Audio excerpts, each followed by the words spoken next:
So there's a teaching that I got long time ago and that I've been sitting with forever, trying to understand. And it is resistance to what is the only suffering.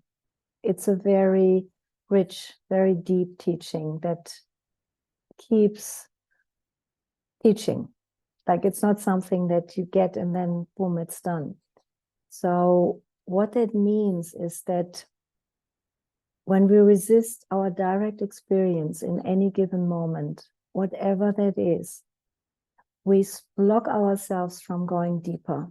And this is something that has become very clear for me now after doing the work for a very long time. It's like any experience we're having, and I'm talking about the difficult ones, the good ones we usually don't resist, when you feel a peaceful or happy moment. But when we have difficult moments, it's completely normal that we resist it. We don't want to feel closed down or the specific emotions or angry or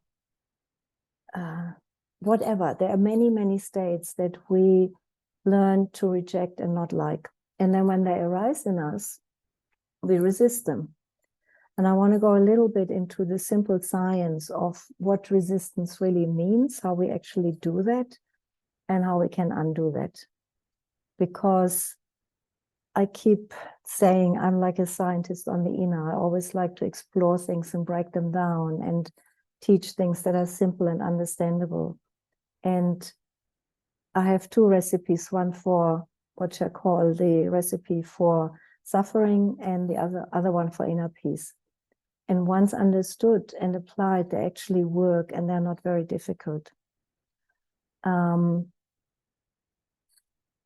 If you're okay with it, would you mind sharing into the group things that that are difficult to experience, where you would say you have resistance, like, I don't want to go there. Like I give you an example today in one session, one client had a lot of sadness and he felt the sadness was pulling him down. So naturally, he wants to feel happy and well. So he was resisting this experience. So I worked with him in exactly the way that I'm teaching and that I will teach tonight, to really stay present with it. Let it open up. Let it find out, what is it like? How big is it? And it turned out eventually it turned into wine that was growing all around him and whatever, and he had the courage to stay with it. And then eventually it all transformed into, he actually had to, while he was allowing it, got the impulse that he wants to take the wine off him. He felt like it was growing over him everywhere and suffocating him. And then he took that off, and then a beautiful space of expansion and light came through, where he said, I'm free in my mind and in my body. So that was an example of where he allowed something very difficult that naturally he didn't want to feel. He wanted to feel happy. But then by working with it, it transformed, or it showed us how it could be transformed. And then he ended up in this beautiful, expanded space full of light. And he actually looked taller when that energy had space. So this is just one of the thousands of examples of how energy can transform if we have the courage to meet it. And sometimes it takes a little bit of help and support, because we have good reasons why we don't want to feel specific emotions or certain states. And another example, even just from today, a female client was dealing with guilt about shame, actually, about being angry. And so she felt angry or frustrated about something which was actually quite justified, and then she felt really bad about it. So we met that and looked into the history, and then we were able to separate the shame out, and then she just opened into feeling the frustration, which was justified, and then it all relaxed and she felt very happy and expanded. So these are the transformations that I keep witnessing in others and in myself when I apply this teaching. And I really want you to have that and experiment with it more than ever, because it truly works. Like if we resist any experience that is showing up in us in this moment, we're closing the door inside ourselves to go deeper. So whatever is there is what wants to be met. And now I remember what I forgot to print out. I wanted to print out the guest house, the Rumi poem that I put into my newsletter. So if those of you who got the newsletter, you would have read it. But it is a beautiful poem by Rumi, and it's talking about basically us learning to be open to anything that knocks on our door. And it takes a lot of practice, and we get better at it. And then certain things you learn to accept. And then the next thing comes. And in my experience, it's a bit like, let's say emotions, for example. I first learned to accept my pain and hurt and sadness when I started my journey in my early 20s. And then when that got easier, then I learned to accept more of my anger or frustration. And when that got easier, I learned to embrace fear. So they came in installments. And when one was integrated, another one showed up. And then eventually I kept learning to accept and open more and get to know myself more and embrace more and more parts. And then it felt like I got really curious. It's like, so which part of me, which quality, which aspect, which emotion have I not yet learned to accept? And then they eventually come, like, imagine you have many, many parts in you, and then they see some parts got accepted. And they go, what about me? Can you accept me too? I want that, what the other parts have. Bring me home. And that really is the gift of the heart. Like when we learn to truly open our heart more and more to ourselves here. This is not about somebody out there. This is you opening your heart to yourself, to your emotions, to different aspects of yourself. The more we do that, we become more and more whole, which is what I love to call it.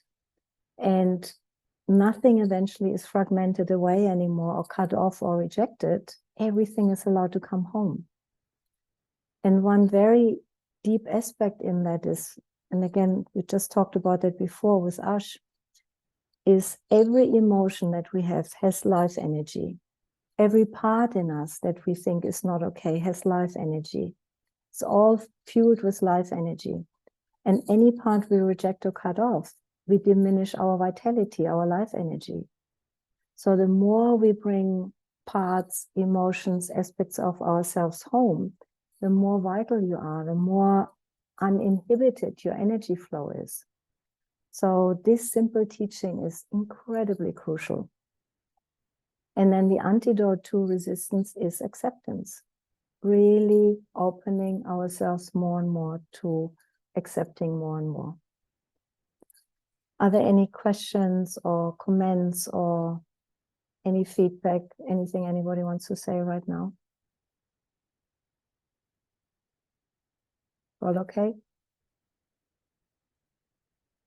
Okay. Okay.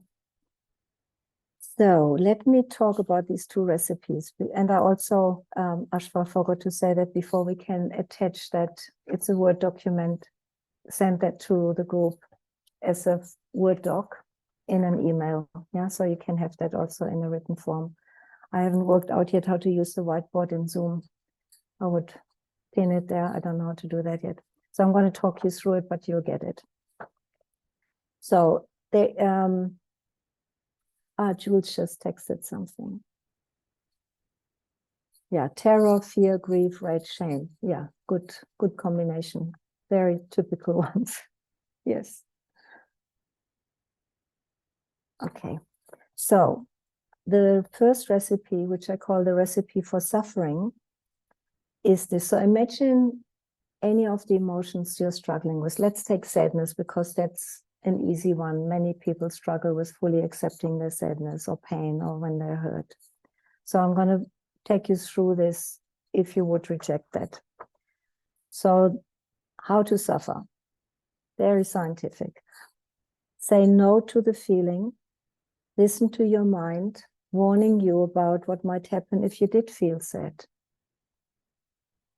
Typical comment in the mind can be, it's endless, Once you will let go, you will never come out. Don't be weak, keep it together. Nobody will like you. What will others think of you? It's just a typical way how the mind judges and could comment to around sadness. Basically, the judges sadness as bad, a sign of weakness, unnecessary, inconvenient, a waste of time. Does that make sense? Do you resonate with that? Yeah. Okay. Now, so that's the mental relationship, which is really crucial because we say no in our heads first. It's like, no, don't want this. Yeah. That's the rejection part there. Then we'd also do it in the body. So generally, when we resist an emotion or a part or anything, we hold our breath. Have you noticed that? Are you aware that when you try not to feel, you hold your breath? The breath gets more shallow, tighter, little less, because when we really breathe, we bring life energy into our body, into the feelings, into the parts that are there. So the simplest way to stop fueling an emotion is stop the breath. Do very light, little, breathe as little as possible. Don't put life energy, breath into that feeling. Don't feed it. So holding the breath is incredibly common in not wanting to feel. So the breath gets shallow. We breathe as little as possible. Then deeper than that is we actually tighten our bodies. We contract. There are muscles that are contracting in our body when we reject something. Yeah, that can be just, for example, if you hold your breath, you will feel the rib cage isn't moving as much. The diaphragm isn't moving as much. And so it becomes very tight, and that can be in many varying degrees, from a little bit tense to completely locked up and very tight. And then with all of that, so our mind says no, the breath gets shallow, the body contracts. All of that is an effort to push against, like resist, like keeping a door closed. And behind that door would be that emotion or that part. So we actually have to work really, really hard to keep that shut down and resist it. And it's very helpful to start understanding that, because then you see how hard you're working. That's why repression of emotions or parts in us can lead to a lot of tiredness, exhaustion, depression. Lots of issues can spring out of that because you're not allowing your natural flow. Yeah, I think that makes sense to all of you. Yeah, okay. Then the other part that is relevant to this, so once we manage to do that, we say no, we stop, hold the breath, we reject, tighten. Then these emotions, they don't die or disappear, they just go hiding. It's not that we delete them from our body. The energy of that is still there. And that leads to a lot of addictions. So the last step of the recipe is get creative in numbing yourself. Eat too much, drink alcohol, take drugs, distract yourself with work, TV or games and whatever else might be there. So we're then, to make it better, because it's such hard work to repress and reject, we usually go into some form of addiction or compensation. So this is all linked. And this is what I call the recipe for suffering. Yeah, we all know it. We all grow up learning it. We're all usually very, very good at it. And now let's compare it to the other option. Yeah. If anybody wants to comment something, share, something comes up from their experience, put your hand up and then we can see it and listen to you. So the second recipe is what I call the recipe for inner peace. So it's the opposite of it all. So first step, in the mind, so you say yes to the feeling. You adopt a welcoming attitude. Basically, if we go with sadness, you learn to make friends with the sadness. You might not be there straight away. That's the bigger outcome. In the end, you want to be friends with all your emotions. In the beginning, you might just get a little curious, acknowledge it, go, okay, this is here, let's find out a little more. So it might not be very friendly yet, but any attempt to learn to be more welcoming is valuable. Yeah, so that's how the mind helps. Then with the breath, you learn to relax and soften your breath. And with the sadness, you imagine you're breathing into or around the sadness. And my favorite way of describing it is like, let the breath become very gentle. Let it become holding. Let's say the sadness is in your chest. Then imagine that your breath flows down and holds the sadness like you would hold a little baby kitten. So the breath goes around and holds, is gentle. Sometimes you could even feel like caressing. It's just kind and not this go away thing. So that's what we learn with the breath. Then you relax your physical body as much as possible, your muscles. You let go instead of this pushing against it, you do the opposite. You consciously start relaxing as much as you can. This can't be pushed, but you can have the intention to do that. And then you imagine that that feeling, like your sadness, is a guest and your body is making space for it. And this is another very important part. All emotions, when we repress them, they become imprisoned. When I gave that example with you pushing against the door and holding it closed, so then that emotion is in that room and it's in a container, in a confined space. Sometimes it's described like a fence around it. We're contracting it. And that is often the big part of the tension. The emotion itself is not the tension. The rejection of it is the tension. So in this recipe for inner peace, we're doing the opposite. We're saying, hey, sadness, where are you? So let's say it's in the chest, in maybe this size or something in the beginning. And then you say yes, you breathe, get curious, hold it a little more. And what generally happens, the emotion, the energy of the emotion starts expanding a little bit. And you go as far as you can. And when you get better at it, you allow it complete space so that emotion then will spread in your body however and wherever it naturally would if it's not restricted. And sometimes this can feel like your whole body becomes a host to the energy of the emotion. Some only spread in parts, but some can spread through your whole body. And that gets more and more comfortable the more you practice, because it's a skill you learn. So you're allowing the emotion to expand, to spread.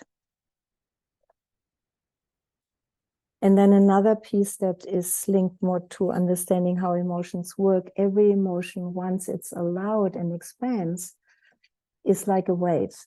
So it starts, it builds, it peaks. Some are big waves, some are small waves, and then it ebbs off, and then it's transformed. All of these are laws that can be learned and understood, and if applied, they work, they're universal. And then once you have allowed the emotion to spread, you stay present with the feeling, give it all of your attention. Yeah, so that's the two recipes.